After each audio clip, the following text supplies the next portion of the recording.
If the velocity of a particle is v is equal to at plus bt square, where a and b are constants, then the distance traveled by it between 1 second and 2 second is.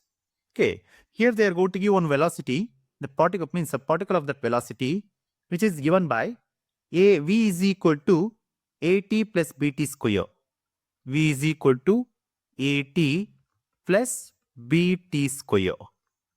And we need to find its distance traveled. If you want to find the distance, first we need to find that ds, that is ds by dt.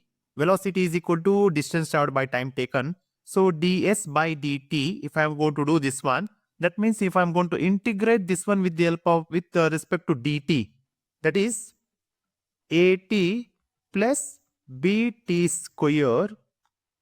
Okay, then integration over ds which is equal to integration at bt square with respect to dt. Then we get the answer s is equal to at square divided by 2 plus bt cube divided by 3 plus c.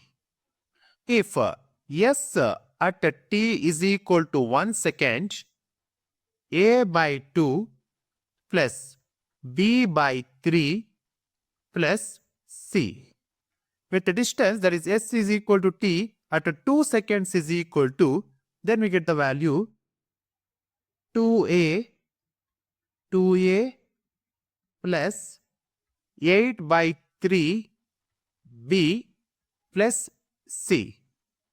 Then the required distance, that is, I am going to take this one as equation number 1 and this one is equation number 2.